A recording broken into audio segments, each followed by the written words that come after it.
तो आप बात करते हैं मैन्युफैक्चर ऑफ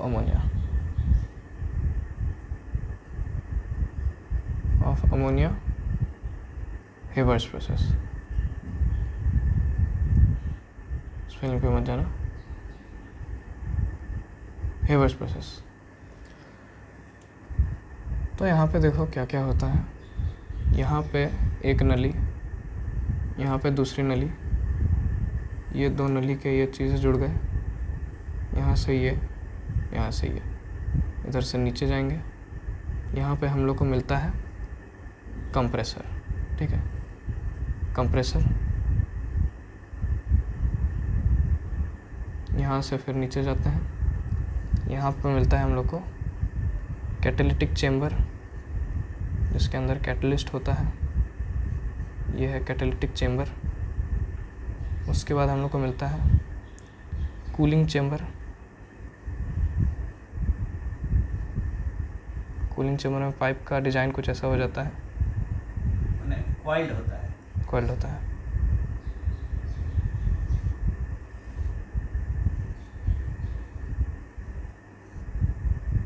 यहाँ से cold water in, cold water out, coolant दे दिया एक, ठीक है।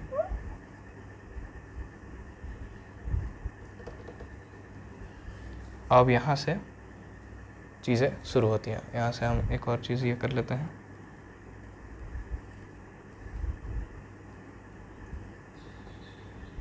यहाँ से और एक पाइप निकलता है बाहर की ओर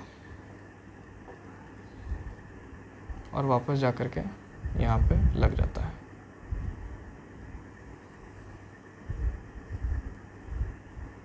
तो ये हो गई बात है, सेटअप ड्रॉ हो गया। अब देखो यहाँ पे क्या होने वाला है। यहाँ से हम लेंगे नाइट्रोजन गैस, यहाँ से हम लेंगे हाइड्रोजन गैस। ये हाइड्रोजन गैस लिया गया है बॉस्क प्रोसेस से, बॉस्क प्रोसेस, ठीक है, फ्रॉम ये वाटर गैस। और ये जो नाइट्रोजन है ये लिक्विड एयर से लिया गया है, डिस्टिलेशन कर करके लिक्विड एयर से। तो यहाँ से दोनों मिलेंगे। अब देखो इसका एक स्पेशल प्रोपोर्शन है, यहाँ पे हम लोग ये 3 लेते हैं, यहाँ पे 1 लेते हैं, ठीक है। अब यहाँ से ये गैस घुसेंगे, यहाँ आएंगे, यहाँ उनका मिलन होगा, फिर यहाँ से 1 बन जाएंगे और ये कंप्रेसर के अंदर घुस जाएंगे। अब देखो यहाँ पे ये मैं रिएक्शन पहले लिख लेता हूँ। यहाँ पे क्या हो रहा है, यहाँ पे जो नाइट्रोजन गैस है ये हम लोग लिए हैं 1 और ये 3 हाइड्रोजन गैस, ये दोनों एक साथ मिलते हैं, रिएक्शन होता है, हमको अमोनिया गैस मिलता है, अमोनिया गैस। और देखो कुछ कुछ स्टेटमेंट है जो यहाँ पे लिखना होगा हमको। यहाँ पे हम लोग को 500 डिग्री का टेम्परेचर चाहिए होता है, 250 ATM का प्रेशर चाहिए होता है, आयरन फाइनली डिवाइडेड आयरन, यानी कि फाइन डिवाइडेड आयरन एक तो कैटलिस्ट लगता है, उसके साथ प्रोमोटर ट्रेसेस ऑफ मोलिब्डेनम लगता है, और उसी के साथ साथ या तो हम लोग ट्रेसेस ऑफ मोलिब्डेनम डालेंगे या तो एल्युमिनियम ऑक्साइड डालेंगे as a promoter to increase the efficiency of the catalyst. अब यहाँ से हमको ये चीज़ मिल गया, ये सब गैसियस फॉर्म में रहता है, गैसियस फॉर्म के अंदर रहता है और रिएक्शन होता है। साथ ही साथ यहाँ पे जो एक्स्ट्रा चीज़ है वो है ये एक्सोथर्मिक हीट भी बाहर आती है। तो अब देखो ये जो कंप्रेसर है, ये कंप्रेसर में हवा प्रेशर इंक्रीज़ होता है, ये कंप्रेसर प्रेशर को इंक्रीज़ करता है। अभी यहाँ पे मेरे को एक साइन समझाने दो। यहाँ पे 1 वॉल्यूम ऑफ नाइट्रोजन लिया गया, 3 वॉल्यूम्स ऑफ हाइड्रोजन लिया गया, यानी कि टोटल 4 वॉल्यूम ऑफ रिएक्टेंट लिया गया है। लेकिन प्रोडक्ट साइड में हमको खाली 2 वॉल्यूम मिल रहा है, यानी कि यहाँ पे वॉल्यूम डिक्रीज़ हुआ है। वॉल्यूम डिक्रीज़ हुआ है मतलब एज़ पर बॉयल्स लॉ यहाँ पे प्रेशर इंक्रीज़ हो जाएगा। तो यहाँ पे हम लोग देख सकते हैं कि यहाँ पे वॉल्यूम अगर घटाया गया है तो प्रेशर इंक्रीज़ होगा, ऐसा सिंपल सी बात है। हम किसी भी चीज़ को वॉल्यूम कंप्रेस करेंगे तो प्रेशर बढ़ जाता है। तो इसीलिए यहाँ पे जो साइंस हो रहा है प्रेशर बढ़ने का, तो प्रेशर बढ़ने का मतलब है कि ये जब अमोनिया का फॉर्मेशन होगा तो उसको प्रेशर ज़्यादा चाहिए, इसीलिए हम लोग यहाँ पे एक कंप्रेसर लगाते हैं ताकि ये नाइट्रोजन और हाइड्रोजन का प्रेशर इंक्रीज़ हो जाए। अब यहाँ से नाइट्रोजन हाइड्रोजन घुसेंगे हाई प्रेशर में।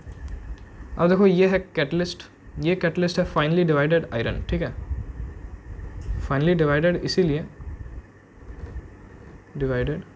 फाइनली डिवाइडेड हम लोग इसलिए करते हैं क्योंकि ये जो कैटलिस्ट है इसका एफिशिएंसी को बढ़ाता है, इसीलिए फाइनली डिवाइडेड आयरन लेते हैं। उसी के साथ साथ हम लोग एज अ प्रोमोटर मोलिब्डेनम लेते हैं जो कि ट्रेसेस में होता है, और साथ ही साथ एल्युमिनियम ऑक्साइड भी लेते हैं। ठीक है, मतलब ये दिस और आइदर दिस और दिस, ये दोनों में से कोई भी एक ले सकते हैं एज अ प्रोमोटर।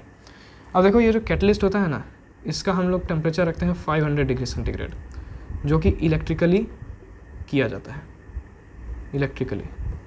इलेक्ट्रिकली हम लोग इसका टेम्परेचर 500 डिग्री सेंटीग्रेड करते हैं। अब देखो मैंने यहाँ पे प्रेशर की बात बताई थी कि हम लोग प्रेशर को इंक्रीज़ करते हैं। तो देखो यहाँ पे प्रेशर का एक तो ऑप्टिमम निकाला गया है। ऑप्टिमम प्रेशर कितना चाहिए होता है? ऑप्टिमम प्रेशर यहाँ पे लगभग चाहिए होता है 200 ATM से 900 ATM प्रेशर। ठीक है, वैसे हम लोग यूज़ करते हैं खाली 250 ATM, उतना में ही हम लोग का काम हो जाता है। फिर भी एक ऑप्टिमम रेंज दे दी गई है। दूसरा आता है टेम्परेचर के बारे में। तो हम लोग ऑप्टिमम टेम्परेचर लगभग इस रेंज के अंदर रखते हैं। ये 450 से लेकर के 500 डिग्री सेंटीग्रेड तक, इतना तक का ऑप्टिमम टेम्परेचर हम लोग ने निकाला है। ठीक है, यहाँ पे 500 डिग्री सेंटीग्रेड का इनिशियल हीट हम लोग देते हैं।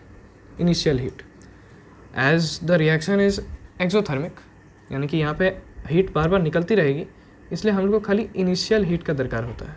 बाकी हम लोग को continuous through out the reaction में हम लोग को हीट नहीं देना पड़ता है। यहाँ पे इनिशियल हीट रिक्वायर्ड है, initial heat required and further heat is not required because the reaction is highly exothermic. तो उतना गर्मी सही रिएक्शन तो होने लगेगा। अभी यहाँ पे देखो, यहाँ पे नाइट्रोजन और हाइड्रोजन आया था हाई प्रेशर में, यहाँ पे गर्म हुआ, रिएक्शन टेक प्लेस किया, कैटलिस्ट दिए, सब हुआ बढ़िया से, और यहाँ पे मेरा बन गया नाइट्रोजन, हाइड्रोजन और अमोनिया। ठीक है, इससे आगे बढ़ने के पहले हम और एक चीज़ जोड़ना चाहते हैं। यहाँ पे जो ये हीट मैंने बोला, ये हीट पहले ही देना होगा, बाद में नहीं देना होगा। और साथ ही साथ हम लोग जो हीट देते हैं ना, ये भी हम लोग को नहीं ज़रूरत है। No heat is required, no heat is required. Reaction तब भी होता है, no heat required. Actually reaction तब भी टेक प्लेस करता है, लेकिन बहुत स्लो होता है।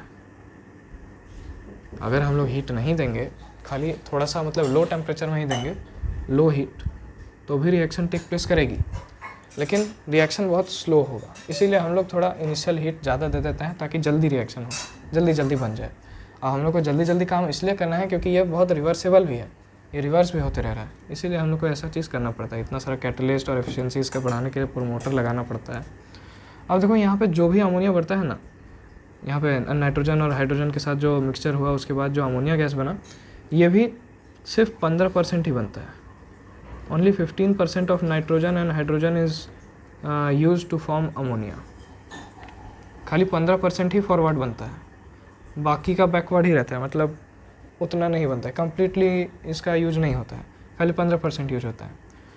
तो अब देखो यहाँ पे 15% ही यूज हुआ है, यानी कि यहाँ पे नाइट्रोजन, हाइड्रोजन और अमोनिया सभी है, पूरा मिक्सचर है।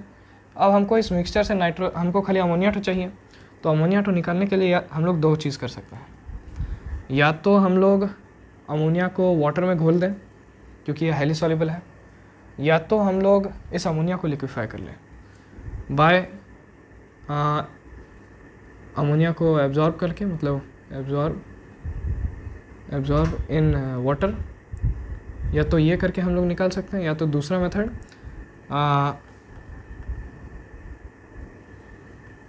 मेथड है बाय लिक्विफाइंग इट।